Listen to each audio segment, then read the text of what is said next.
اسلام آباد امن مذاکرات اہم ترین میڈیا بریفنگ کی تیاریاں۔ پاکستان کی ثالثی میں امریکہ ایران مذاکرات کے بعد بڑے اعلانات متوقع۔ ایرانی حکومت کا کہنا ہے پاکستان کی ثالثی میں امریکہ ایران مذاکرات 14 گھنٹے جاری رہے۔ فریقین کی مذاکراتی ٹیکنیکل ٹیمیں دستاویز کا تبادلہ کر رہی ہیں۔ اختلافات کے باوجود مذاکرات جاری رہیں گے۔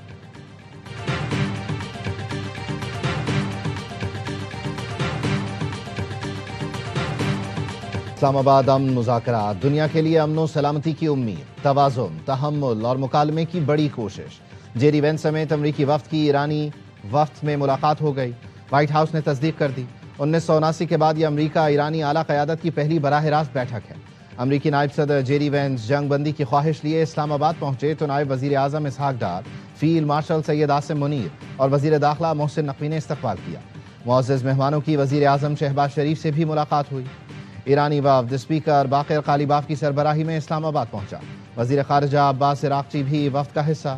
فیلڈ مارشل اور اسحاق ڈار نے ایرانی بھائیوں کو خوش آمدید کہا۔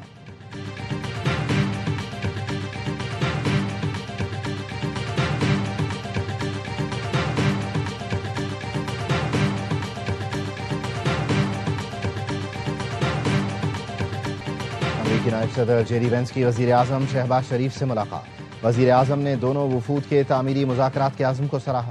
وزیر اعظم کا کہنا تھا پاکستان خطے میں دیر پا امن کے لیے سہولت کاری جاری رکھنے کا خواہاں ہے۔ امید ہے بات چیت خطے میں پائیدار امن کی جانب اہم پیش رفت ثابت ہوگی۔ خصوصی ایلچی اسٹیو وٹکاف اور جیرڈ کوشنر بھی امریکی نائب صدر کے ساتھ تھے۔ ملاقات میں نائب وزیر اعظم اسحاق ڈار، وزیر داخلہ محسن نقوی بھی موجود تھے۔ وزیر اعظم شہباز شریف سے ایرانی وفد کی بھی ملاقات ہوئی۔ وزیر اعظم کا مذاکرات کے لیے ایرانی شرکت کا خیر مقدم، کہا پاکستان عالمی امن و استحکام کے لیے مخلصانہ کوششیں اور ثالث کا کردار جاری رکھے گا۔ ملاقات میں نائب وزیر اعظم اسحاق ڈار اور فیلڈ مارشل بھی موجود تھے۔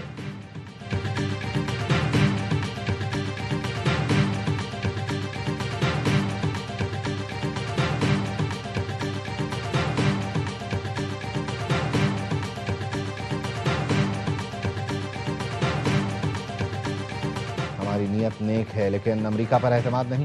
ایرانی پارلیمنٹ کے اسپیکر محمد باقر قالیباف کی اسلام آباد میں ایرانی صحافیوں سے گفتگو، کہا ماضی میں امریکہ سے مذاکرات میں وعدہ خلافی ہوئی۔ 1 سال سے بھی کم عرصے میں 2 بار مذاکرات کے دوران ایران پر حملے کیے گئے، بے شمار جنگی جرائم کا ارتکاب کیا گیا۔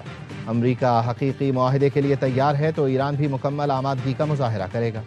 ترجمان ایرانی وزارت خارجہ اسماعیل بقائی نے کہا لبنان میں جنگ بندی بھی معاہدے کا حصہ ہے۔ تمام محاذوں پر جنگ بندی یقینی بنانے کے لیے بیروت سے رابطے میں ہے۔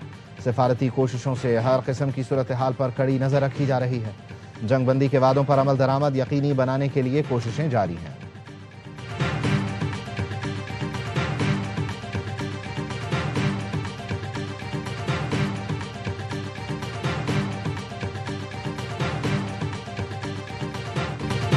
چین نے ایران کو ہتھیار بھیجے تو اسے بڑے مسائل کا سامنا کرنا پڑے گا۔ صدر ٹرمپ کا چین کی جانب سے ایران کو ہتھیاروں کی فراہمی سے متعلق سوال پر جواب۔ میڈیا سے گفتگو میں کہا ایران کے ساتھ اسلام آباد میں مذاکرات جاری ہیں، ڈیل ہوتی ہے یا نہیں مجھے کوئی فرق نہیں پڑتا، دیکھتے ہیں آگے کیا ہوتا ہے۔ بولے ہم ایران کو جنگ میں شکست دے چکے ہیں، ایران کی فضائیہ نیوی کو شکست دی، قیادت کو ختم کر دیا۔ ایران نے آبنائے ہرمز میں کچھ سرنگیں بچھائی تھیں، بارودی سرنگوں کی صفائی کر رہے ہیں۔ آبنائے ہرمز میں 28 بارودی سرنگوں والی کشتیوں کو ڈبو دیا۔ مزید کہا اب ہم چاہتے ہیں آبنائے ہرمز کھل جائے، حالانکہ ہم استعمال نہیں کرتے۔ دوسرے ممالک ڈرتے ہیں، کمزور ہیں یا کوئی اور مسئلہ ہے، معلوم نہیں۔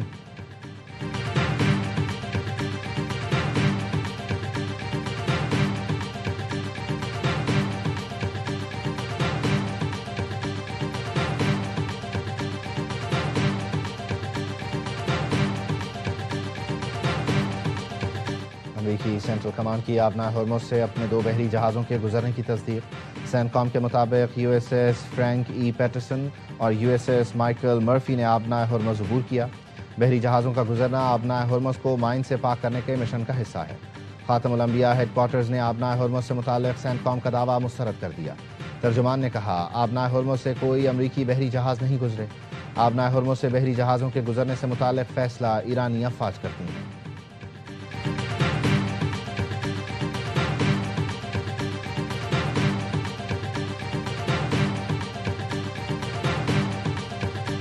اسلام آباد مذاکرات میں ایرانی مفادات پر سمجھوتا نہیں کیا جائے گا۔ ایرانی صدر کا ایکس پر پیغام، لکھا ہمارا وفد پاکستان میں پوری بہادری اور جرت سے مذاکرات کرے گا۔ مذاکرات کا نتیجہ جو بھی ہو، حکومت ہر حال میں اپنے عوام کے ساتھ کھڑی ہے، قوم کے وقار، ملکی سلامتی کے تحفظ کے لیے پرعزم ہے۔ ایرانی وزیر خارجہ عباس عراقچی کی جرمن ہم منصب سے فون پر گفتگو، کہا امریکہ کی طرف سے بار بار وعدہ خلافی کی گئی اور سفارتکاری کو دھوکہ دیا گیا۔ ایران انتہائی بے اعتمادی کے ماحول میں مذاکرات میں شامل ہو رہا ہے۔ ایرانی عوام کے مفاد اور حقوق کے تحفظ کے لیے پوری طاقت سے لڑیں گے۔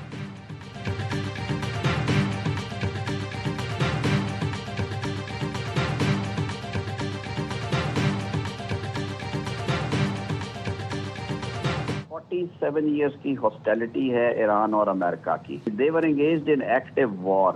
آپ نے دونوں کو ایک ٹیبل پہ بٹھا دیا ہے۔ جب اتنی لمبی ہسٹری ہو اور اتنے زیادہ ایشوز انوالوڈ ہوں، کئی دفعہ یہ معاملات گھنٹے 2 گھنٹے کی نشستوں میں نہیں طے ہوتے۔ پاکستان نے رابطہ کاری سے امریکہ اور ایران کو مذاکرات کی میز پر بٹھا دیا۔ وفاقی وزیر قانون اعظم نذیر تارڑ نے ARY نیوز سے کہا 47 سال کا معاملہ حل کرنے میں 1-2 گھنٹے نہیں لگتے۔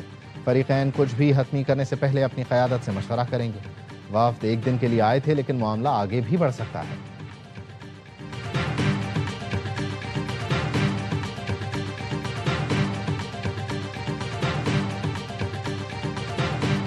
خلیج فارس میں کشیدگی کے حل کا موقع پیدا ہوتا نظر آ رہا ہے۔ اسلام آباد مذاکرات اور مشرق وسطیٰ صورتحال پر وزارت خارجہ کا بیان۔ اعلامیے میں کہا گیا بیشتر ملک امریکہ ایران بات چیت کے حامی ہیں۔ مذاکرات پاکستانی شراکت داروں کی ثالثی میں ہو رہے ہیں۔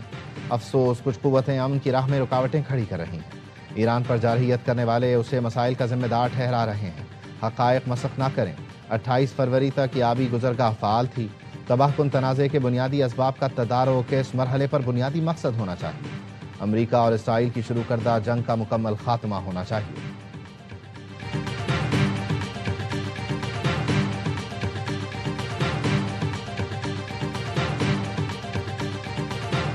آج جو ڈپلومیسی ہو رہی ہے اسلام آباد میں، ایران کی ایک پرنسپل پالیسی ہے، سفارتکاری کے ساتھ حل ہو رہا ہے تو ہم اس کو ہمیشہ ویلکم کرتے آ رہے ہیں، جس طرح ہم نے کبھی جنگ کا ویلکم نہیں کیا۔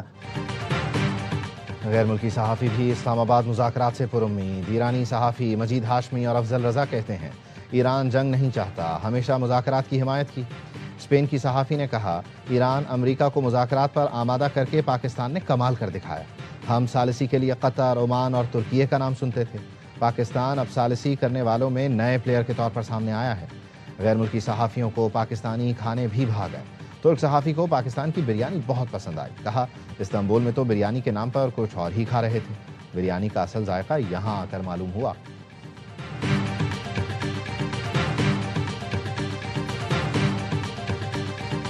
I think not only the people of Pakistan, the people of the entire world are looking with cautious optimism to the talks that are starting to take place in Islamabad. We hope that this ceasefire now is built upon towards a more lasting. ساری دنیا کی نظریں پاکستان پر ہیں۔ تنازع کا دیر پا حل نکالنا ہوگا ورنہ پورا خطہ متاثر ہو سکتا ہے۔ چیئرمین پیپلز پارٹی بلاول بھٹو زرداری کہتے ہیں قیام امن کے لیے کردار ادا کرنے پر چین اور خلیجی ملکوں کے بھی شکر گزار ہیں۔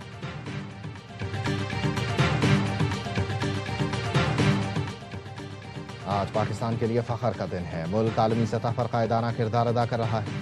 مریم نواز کا ایکس پر پیغام، لکھا وزیر اعظم، نائب وزیر اعظم اور فیلڈ مارشل نے ملک کا وقار بحال کرنے میں کلیدی کردار ادا کیا۔ قومی قیادت کی کاوشوں نے ہر پاکستانی کا سر فخر سے بلند کر دیا ہے۔ پاکستان کا عالمی اسٹیج پر صف اول میں ہونا قیادت پر بھرپور اعتماد کا مظہر ہے۔